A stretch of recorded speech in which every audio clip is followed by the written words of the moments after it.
It's a great day with that dog stuff, filling up my favorite cup. How you coffeelin? How you coffeelin? How you coffeelin now? Yeah. Well, it's quite the cold day here, hovering in between 0 to 10 degrees, and so I actually was out chopping some wood. If it isn't obvious from my look, came back in, and what else but to enjoy a cup of coffee and a very special moment, as this is the 100th episode of How You Coffeelin. Can't believe it.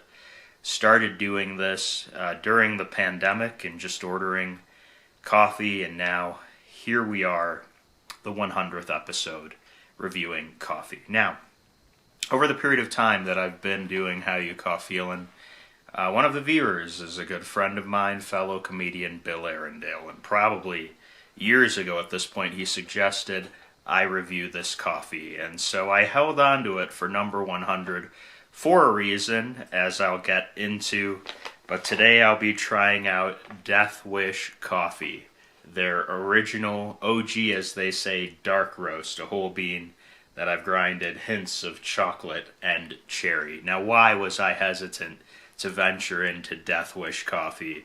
The name, ooh, spooky for sure, but it's really because the whole pull of Death Wish is its higher caffeine content in the way they go about roasting.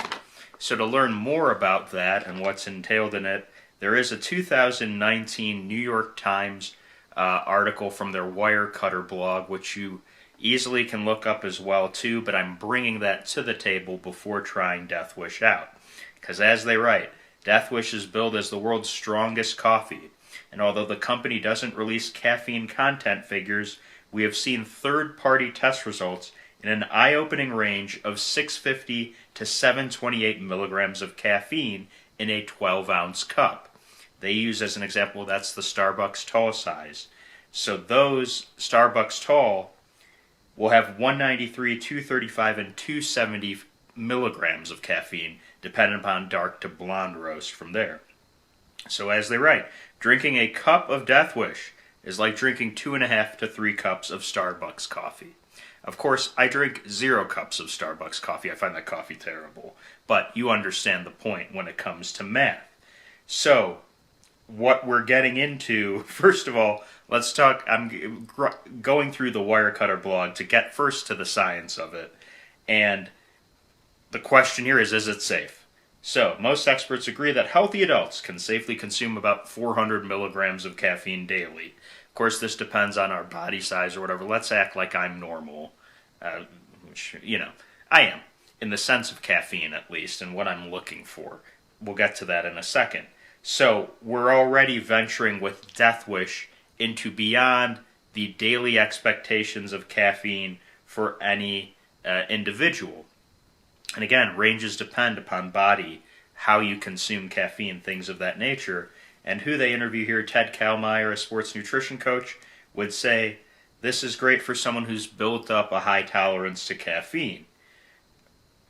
But anyone else, he'd suggest, steer clear. And that's how it ends. So, needless to say, in talking about myself as a coffee drinker, we've now reached 100 episodes. I don't drink coffee to go nuts over caffeine. I do enjoy having a morning cup of coffee. The caffeine's there. It adds to my day. I enjoy the flavors, things of that nature. But I'm not buying coffee so I can be able to, there was a time in my life, sure, I did comedy, I did the road, there'd be late nights, sure, I'd go in and get a Monster Energy drink. Hey, I'm getting drunk with friends, we're partying in Put-in-Bay. So yeah, let's get some 5-hour energy, keep it going.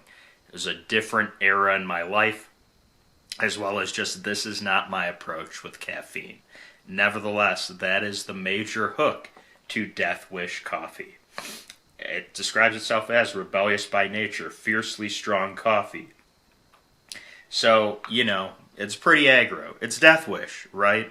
It is not the Charles Bronson film, though I did enjoy that movie, but it brings all those elements into it. So, readily available in plenty of grocery stores. I see them in the most major markets and grocery stores out there. So it's expanded. It's there. You see it. But is it successful? Is it what the people want? I can't speak to that because right now I'm about to try it. And again, it's not my approach to coffee to really be revved up. It's 4 p.m. Do I really want to be this revved up close to bedtime? No, not necessarily. But hey, let's go ahead and give it a shot. What the hell? In fitting form, I will be drinking it out of a mug that is the football team that I cheer for. That makes me want to have a death wish. So, purely symbolic here as a Clevelander. So let's go ahead now and experience our death wish in so many ways here on this is the final day of the NFL regular season. We went 3-14. Fantastic.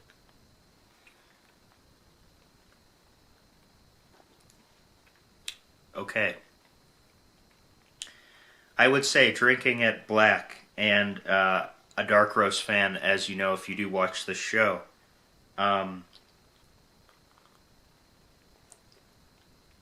I'd say yeah, it is a good tasting cup of coffee for sure.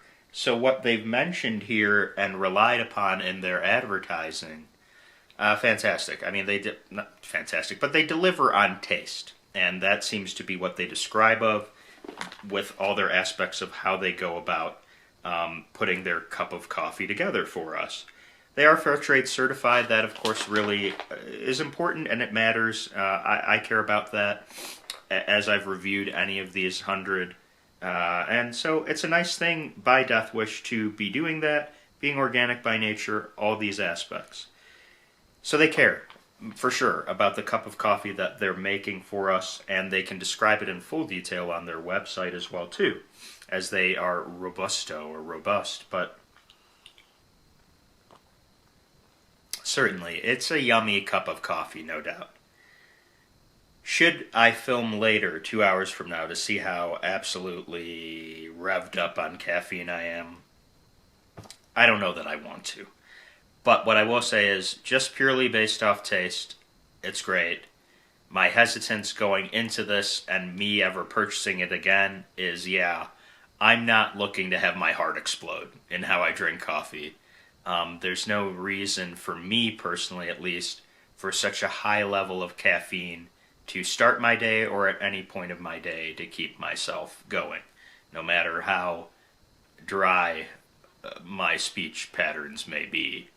I don't need to be all revved up. So, it is a good tasting cup of coffee. I'll give that to Death Wish. Will I purchase it again? Let's see how this full bag goes, but I'm already hesitant that not every one of my days is going to start with this bag of coffee. I don't need to get myself on a trajectory of consuming 635 milligrams of caffeine per cup. It's not a good path to head down. Might as well start my days with shots or something. It's just unnecessary. But it is a yummy tasting cup of coffee. I'll give them that due.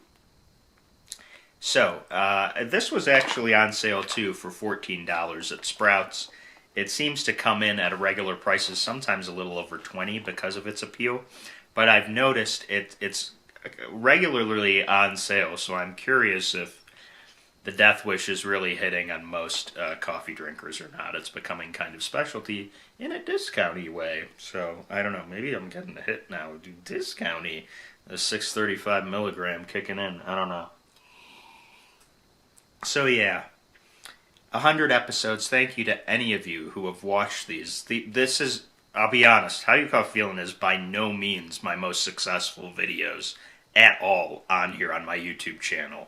It's become quite niche, but I keep doing it because I'm like, hey, I like coffee, and I'm going to try different coffees, and I've been really appreciative of the support of local coffee roasters to share the videos. When I've said positive things, even sending me free bags, it's really, really kind of them. So in retrospect of 100 episodes, thank you to all of you, any of you who've watched it. I will be doing a special retrospective episode, a best of those 100 that I've tried, So look forward to that video coming up soon. This may be the longest How You Coffeelin episode in history, but to answer the question, how you coffeelin? I feel like Charles Bronson quietly just shooting people in a subway. What's up? Caffeine might be getting to me. How you coffeelin now? Yeah.